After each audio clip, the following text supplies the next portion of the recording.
there is uneasy calm at Ademan in Amasaman after some thugs murdered the development chief for the area Ni Tete Saba last Thursday dawn over what is suspected to be a feud over land. Ni Saba was part of a routine a retinue of chiefs performing some purification rites at the Ademan stool house when some thugs entered and started shooting sporadically. A visit to the stool house Monday morning revealed about 4 bullet holes on a section of the building. The room where the development chief was murdered is also stained with blood.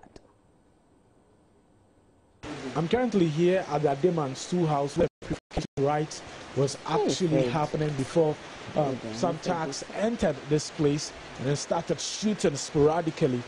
We understand that one person was hit by one of the bullets in the chest.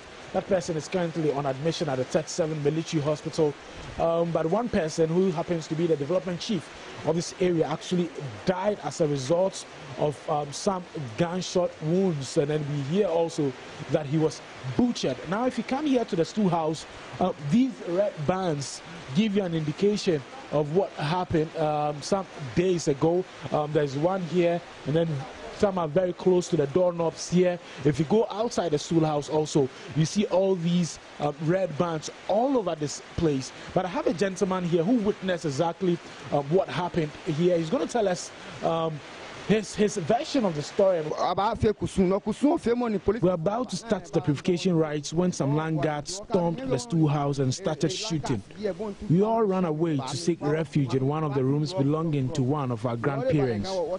We started calling all the people who managed to escape to see if they were safe. When we called Ni Tete Saba, he was not responding. We called him until the call did not go through anymore. Around 5 a.m., we realized the land guards had killed him. One of my sons was also shot in the chest.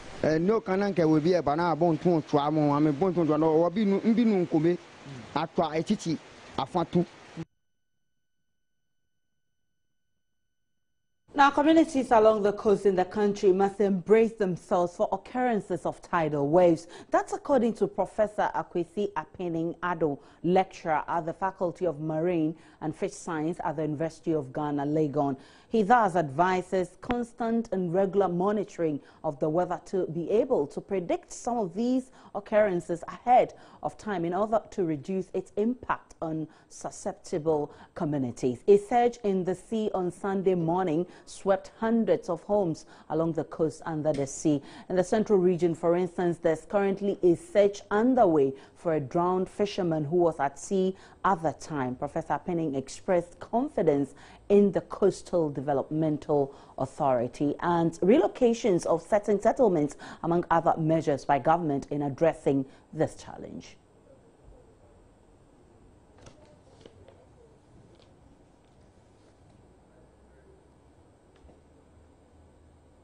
And to other stories, they say indeed TV gets results. 2 weeks ago, JoyNews visited the Obligor cluster of schools where the pupils of the Obligor 2 and 3 primary school lie on the bare floor to take their notes and do classwork. The situation has dramatically changed with the help of the Member of Parliament for the area.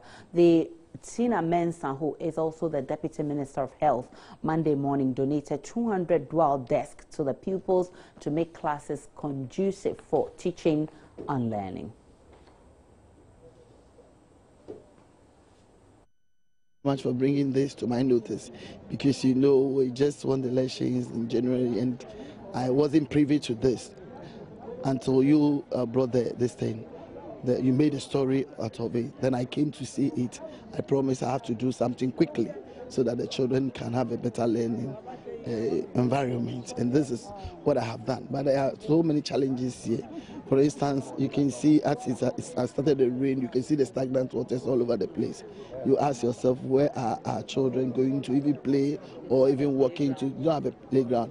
And what is baffling me more is that you can see some structures has been pulled off. And I believe something else has to be built on it. The teachers are saying anytime any attempt is made for something to be built on it, then the community comes in that it is their park. As you can see, we went to look at a kindergarten, and it is not something that you have to describe as a classroom. It's just a temporary structure that our children are in, and they are crowded in one classroom. So even if you want to do something, you have to come to a spacious place, then you separate them from it. But here is the case that they are saying the community doesn't allow whatever to be done on it. So I think I'll move to the community very soon to talk to the chiefs and the people there that if they want development, then they should allow, because immediately a chief gives the land to the government to build schools, then it goes to the government. It is a government school, so it goes to the government. But if you have given the land and yet still, if the government want to do something on it, you say no, it is your park, it is your park, then it's not. I don't think it is the proper thing.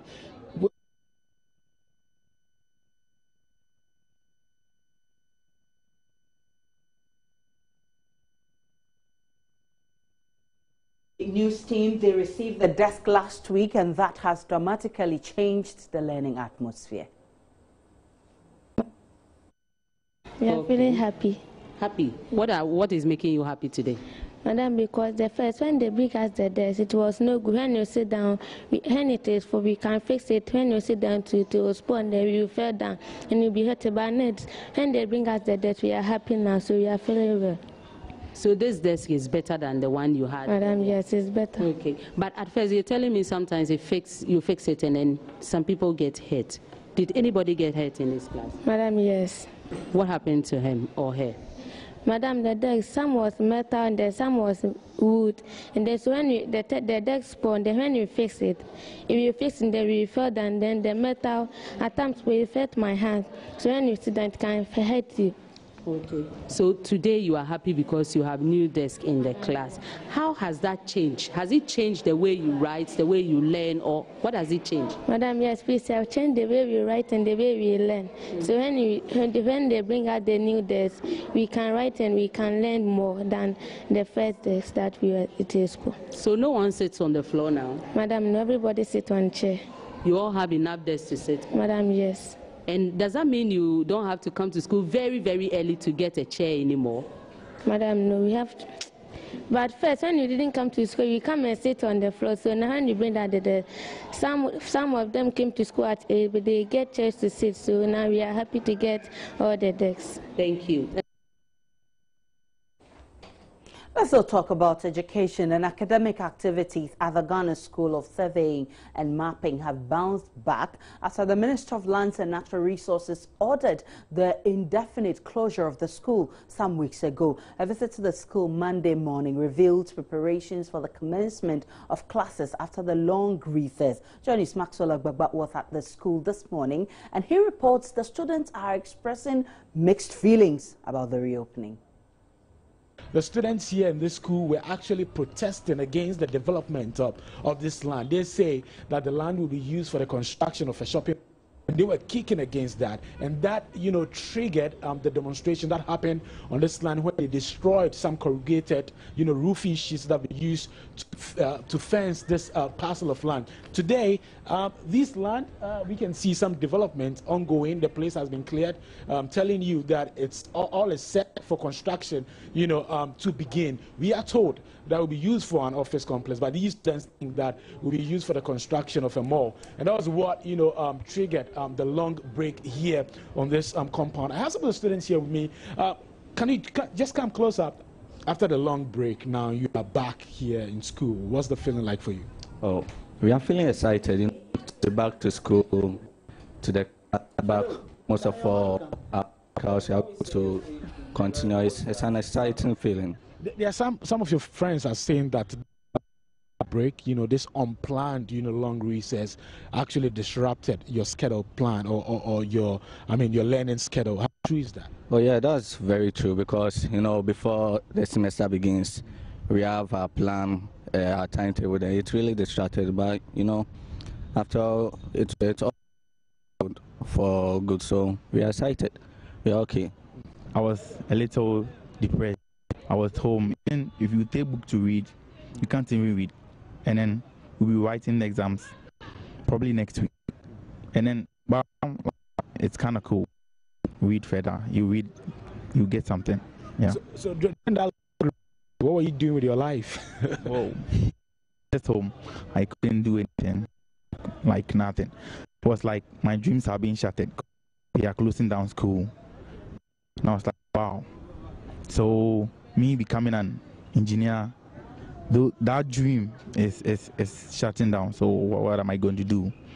But now I think I'm cool because the school is being reopened. I'm okay now. Yeah, I'm happy though that place being renamed. But one thing that bothers me now is that they've destroyed most of our monuments, the controls that we run survey practicals on. Some of them have been destroyed. And also we've started practicals, and then those things are going to affect us because we don't have much monument to run those on, you know. And also pressure is going to be exerted on us. Maybe probably next week we're going to start our exams. We started mid-sem, we're not yet done with that, and also we have exams at, so there's going to be pressure. Yeah. We're still talking about education and children as well, but this time they suffer abuses ranging from physical and verbal, sexual exploitation, and even starvation while serving their slave masters. These are the plights of many children between the ages of 7 and 18 who have been given away by their parents at very small tokens to mostly fishermen in order to assist them in their fishing expeditions. They're also denied education and proper medical care in most cases. As the world marks Child Labor Day today, we bring you some chilling tales of activities of children working at the Volta Lake in Ghana. This feature is kind courtesy Right to Be Free, a non-governmental organization who rescues children from all forms of slavery and child labor.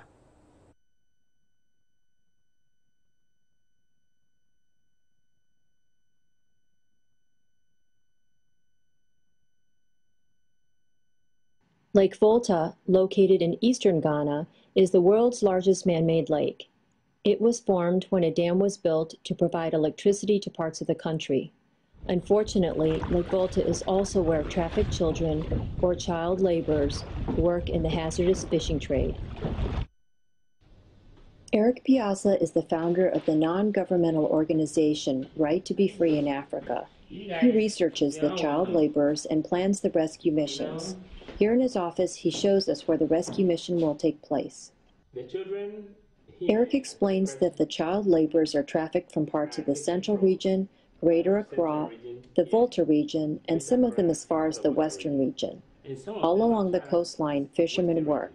However, during the off-season, they migrate north to Lake Volta, and they take children with them to help them work. Lake Volta reaches depths up to 75 meters, or about 246 feet. It covers what was once part of Ghana's rainforest, so tree trunks are sometimes visible from the water's surface. Here are 3 young boys working alone without the fishermen, which is often the case. The boys, some as young as 4 years old, start working as early as 4 in the morning when it's still dark outside. They work 14 hours a day.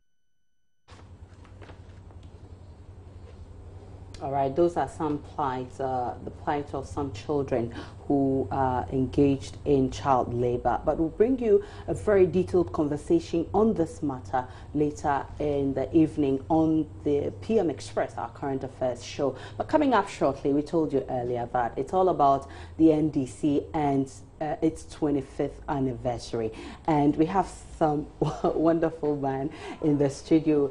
People say that he's flawless, Malik. Absolutely, you know, he's exceptionally great in terms of his political communication, his political acumen generally. I think he's about the most famous general secretary of a political party in this country. There's no doubt about that. All right, you don't want to miss this interview. Stay tuned with us. We'll be back on The Pulse.